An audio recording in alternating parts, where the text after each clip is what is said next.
You're listening to Monday Matters, a Principal Matters podcast production. Hi, friends. This is Will Parker, host of Principal Matters, along with my co-host Jen Schwanke for another Monday Matters.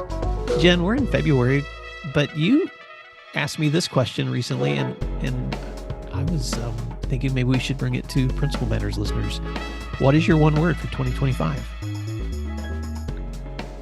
Okay, you're asking me right now. Just right on the spot. Ready. We're just going to go there.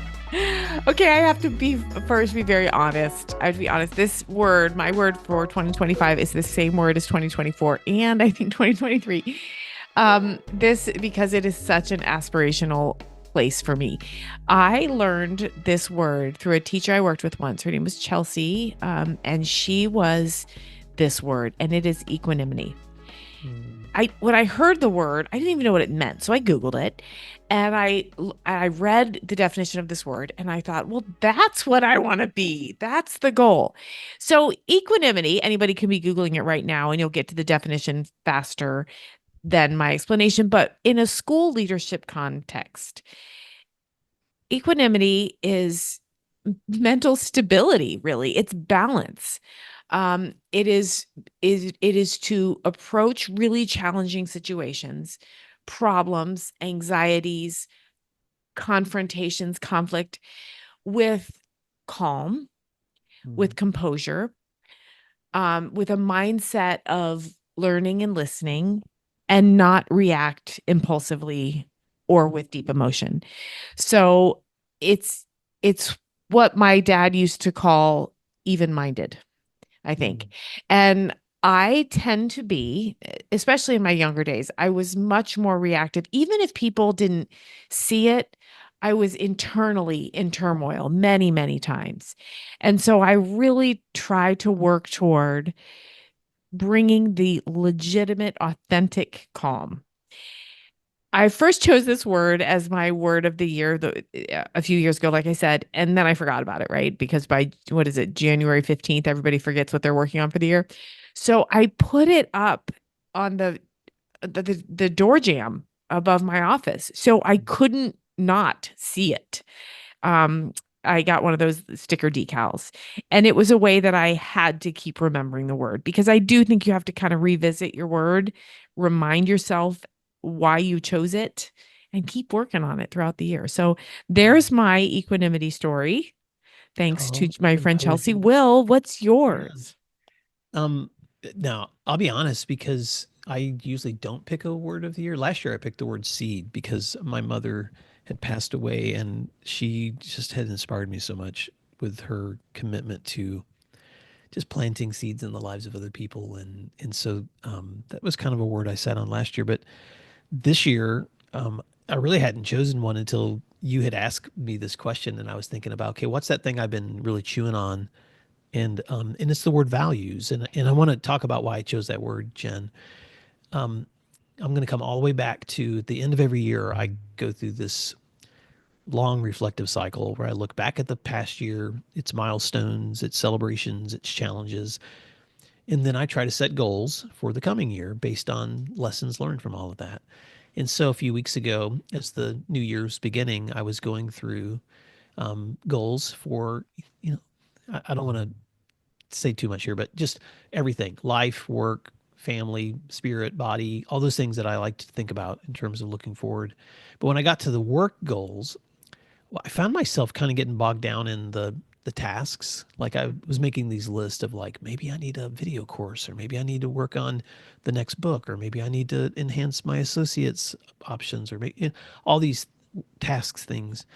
And then I just took a step back and I said, yeah, those are all important, but what are the values that I really want to translate in this work?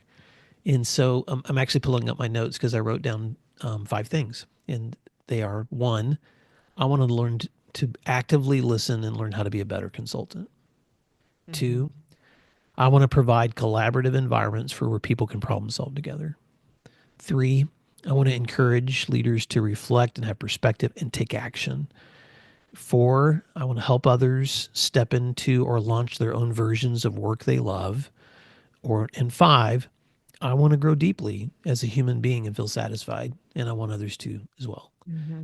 And so as I took a step back from that, I thought, that sounds a whole lot more fun than all those tasks I was listening Right. and listening. And I hope that therefore that my tasks that begin to reflect those values, because I don't know about you, Jen, but sometimes it's just helpful for me, just like with equanimity, just take a step back from it all and ask, what kind of person do I want to be as I step into this year? So yeah, values is going to be mine.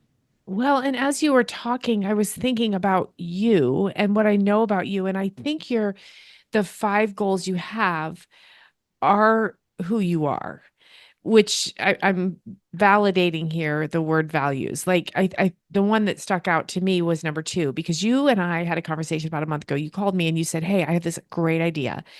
And I said, "Okay, what?" And you said, "I just want to get people together. I want us to talk on a Saturday morning and let's just share ideas." And I think I said to you, "Why?" And you said, you said, "Because it'll be fun. We'll have all this, these intelligent, smart, forward-thinking people in a room, and we'll just talk and we'll share ideas." And I said to you, "Well, actually, that sounds fantastic. Let's do it."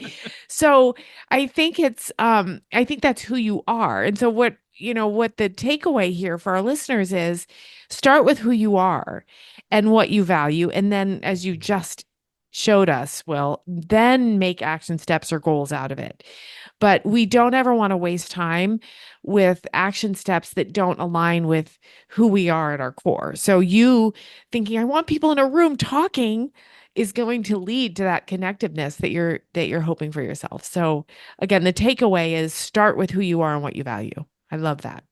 I'm just laughing because I just assume everybody always wants to do the things I like to do, and I'm not suggesting you didn't, Jen, because you do. You and I have so much in common. But Right. even like public speaking, I just thought everybody likes to do that. And so one time when I was at the state association, we did the survey with all of our members. We had like 3,000 members, and we just asked them in one of the questions, "How many of you enjoy presenting to peers or would like to present at our conferences?" And like 40% said they would, and the other 60% said no, thank you. And I was floored. I was expecting like 80% of everybody would want to do that, right? I Doesn't know. everybody This want to do is that? so true. And here's where, not to make this personal, but I think it's hard for principals who have children, and you're like, "Why are you not a leader? Like, step up, lead, be that person." And then our children, my daughter in particular, looks at me like, "Mom, why in the world would I want the microphone? Why in the world?" So you're right. We often assume that other people want to be just like us, and Well, apparently they don't. So that's good no, learning there. and I know I'm guilty of projecting what I want on other people all the time, but you've helped me a lot over the years when you will say, "Listen, what works for Will or what works for me may not work for you. Figure Right. out what works for you." So maybe you Right. have a word of the year or maybe you don't. It's okay. Maybe Right. your word is equanimity or values or something else. Whatever yours is, it's okay. So that was fun, Jen. Yeah. Thanks for That was bringing that fun. to Monday And by Matters. the way, I think I just want to close with this. The actions that come out of your values are going to be exciting to other people. So the example I gave, I got on board. I was like, this will be so super fun. And so that's where school leadership does matter. You can be inspiration to people who didn't know that they want to do what you're hoping to get done. So be Yeah. inspirational this year. Well, Jen, this episode's going to be coming out February the 10th if we're on schedule. And will you have already been in Utah by then, or is that coming up Nope, I'll later be soon? there next week. All right. Well, I'm going to probably have already been up in Columbus by the time this comes out. And then most of my work for the rest of February is going to be, uh, it's going to be virtuals, which is a blast because I'm usually doing 20 something Right. events a month through Right. through Zoom. If you would like to connect with either Jen or me, whether that's virtually or in person, Jen, how can people reach you and your content? Because I know that you're hard to get in the room, but when you get in there, you blow it up. So tell people how they can find you.